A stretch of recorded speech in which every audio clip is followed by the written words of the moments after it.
Hi, and welcome to Cockatude, Cockatoos with Attitude. And today we're going to talk about mindfulness, using mindfulness in working with your birds. It's not what you think it is.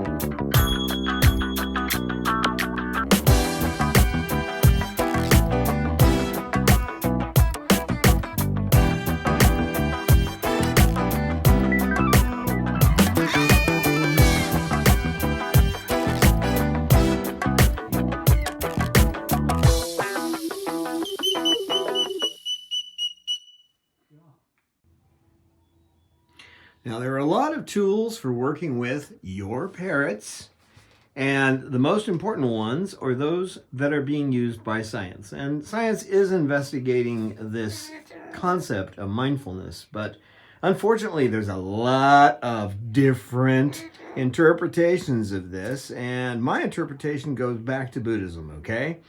The way it was taught there. And it's not so much a religious viewpoint as a practice. It's a practice that you do, okay? Now, when I say practice, I mean it's a way of focusing your awareness, creating a calm awareness. And when you can get into that set mindset, you can get new ideas and also be just a lot more alert about what's going on.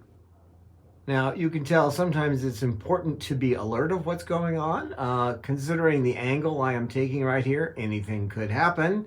At any moment, I could have a great awakening. That would require me to go and grab something like paper towels, right? Well, I do have some close, and you can see they've done a little havoc in here. It's amazing how quickly they can just create a bunch of mess on the floor, and it's just mess. I mean, the floor is basically clean. It may not look clean, but it's old carpet, and we definitely don't want new carpet. So right now I'm actually taking a course. It's a course that you can take after Jennifer Zellick's Animal Training 101, which is using mindfulness to become more alert of what your birds are doing and get in touch with that. Getting in touch with what they're doing and becoming more aware of them in general. So first, yes, Peaches. Are you talking to me there, Peach? You want to come over, Peach? Well, come on. Come on over, Peach.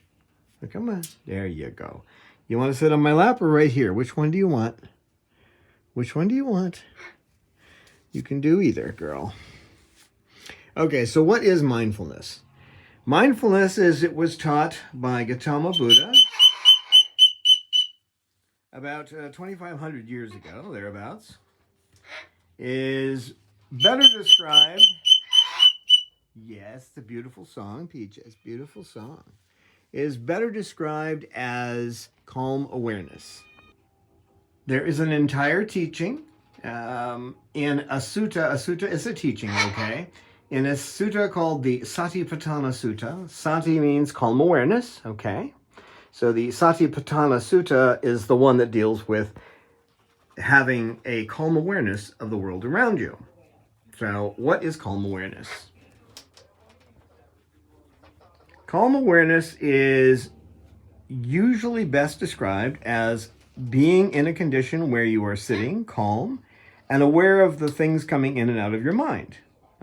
Your mind is probably more like a tiger on your back, and there's like a lava flow of thoughts just jumping into your head. And what we generally tend to do is we hop on a thought, kind of like hopping on a train, and that train takes us places, and we completely lose ourselves. We'll jump into the future, jump into the past. We just get taken away by these thoughts. So here we are riding this train, and so what you do when you're doing calm awareness is you're sitting with your spine erect. I sit in a chair. This body is not terribly flexible, and it's never been flexible. If I were to go into something like the lotus position, which is to have my legs crossed, they'd have to take me to the hospital, and someone would have to, just basically pry my legs apart because I just can't do that. So what you're doing is sitting there and you will follow your breathing. I usually follow the nose, the area right on the nostrils of my nose. Keep beautiful song, Peaches. Beautiful song. I follow that, and maybe 5 seconds, 7 seconds, 10 seconds, I'll follow it, and then I'll go off with a thought. And maybe, who knows, maybe a few seconds later, 10 seconds later, a minute later, I'll realize I'm on that train, rolling along, going places I might never have been. But usually, it's just going to the same old place and listening to things in my mind like they are so important. But actually, you want to be able to get away from that. So, what are you going to do? I'm still in that position, as you can tell. Snowball, be nice to me, please. So, you just go back when you realize you're off track. You don't punish yourself. You just go back and say, oh, good, I actually realized that I'm not paying attention to my breath. And why do we look at the breath? Quick answer to that. Because it's always there. It's something you have with you. You don't have to pay for it. You don't have to get a subscription service to your breath. It's always there. And it's an easy thing to focus on, okay? Without it, we wouldn't be here. And you can learn a ton just by trying to follow your breath. Now, while you're doing this, you may say, well, God, I'm just going on and on with this and not going anywhere. Well, what are you doing? Well, at that point, you realize, oh, there it is again. The mind has taken me away like a giant tiger on my back. It is controlling me. So at that point, you just go back and follow the breath again. And you just keep doing this. That's going to be your practice for quite a while. There are some other things you can do, but the main thing at the beginning is maybe to do 5 to 10 minutes, longer if you can, but don't push it. 5 to 10 minutes without moving around. Because if you start moving because you have a little pain here, a little pain there, the next thing you know, you're like constantly moving, and that means you're not actually concentrating on your breath. Now, I use the word concentration. No, you don't want to sit there like, I've got to follow my breath. I've got to follow my breath. You just want to focus on that so that when a thought comes in, you can go, oh, hi. It's like somebody just walking by your house. You don't really want to invite them in and give them power over you. Oh my God, I forgot to do this. Or, oh my God, I forgot to do that. Now, if you forgot that you left something on the stove, don't sit there and be stupid. Obviously you're not going to. You're going to get up and go fix it. But that shouldn't happen and you should be careful. But that's about the only thing that you would want to entertain. Once you realize it's got a control over your thoughts and you're focused on it, once you realize it has control of your awareness, not your thoughts, then you simply want to go back to the breath. That's it. That's the practice. Do it for a set amount of time. Do it in the morning. Do it in the evening. Best in the morning if you can, because that's when your mind is less likely to be focused on Snowball coming to poop on me. So that's it in a nutshell, okay? I could go on and on and on, but that's it in a nutshell. You can check out on the web. Insight Meditation Center has a good one. There's a 7-minute guided meditation by Joseph Goldstein, which is just Simply Begin Again, it's called. You can look it up on the web, and I'll put a link to it. Simply Begin Again is just that's it. Once you realize that you're off track and you're not following your breath, you just begin again. Now, what does this mean to training birds, working with your birds?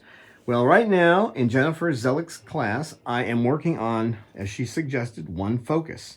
I am working on why Bob is so territorial in the socialization room. My focus is on understanding better and getting in contact with his behaviors to actually use calm attention myself to get his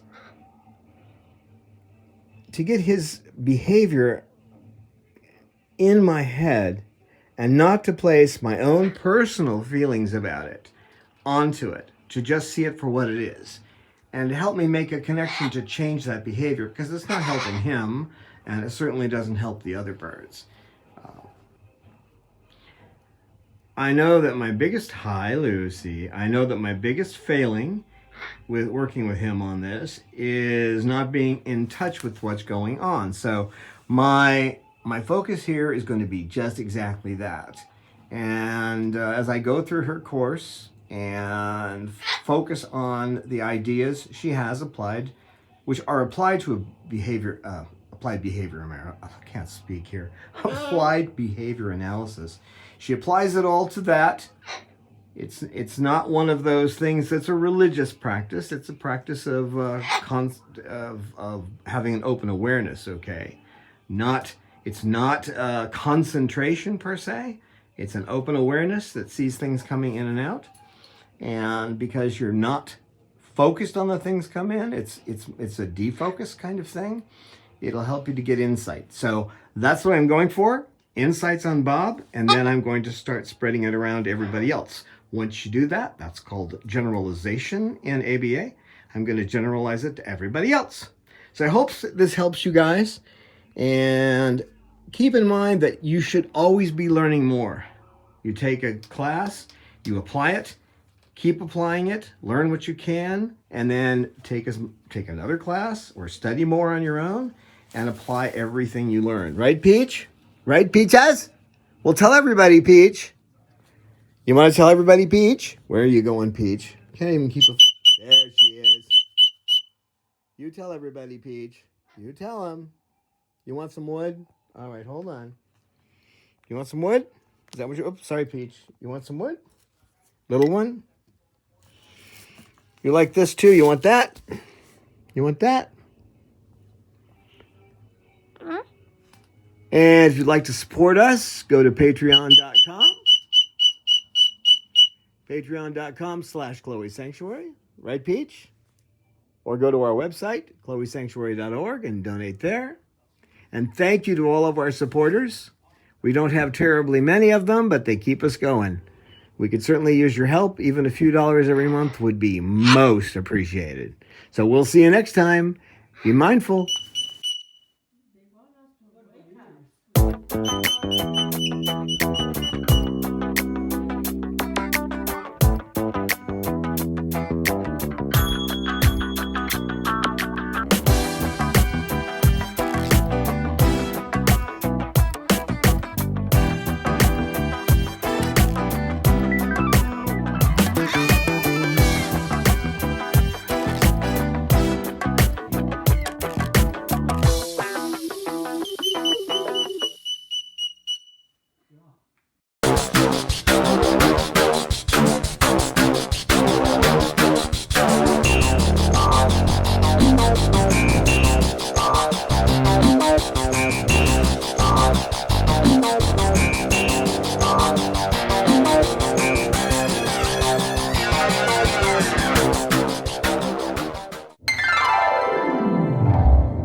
Science knowledge only adds to the excitement, the mystery, and the awe of a flower. Evidence is evidence. It's public. Everybody can look at the evidence and assess it, and eventually, if there's enough evidence, come to the same conclusion.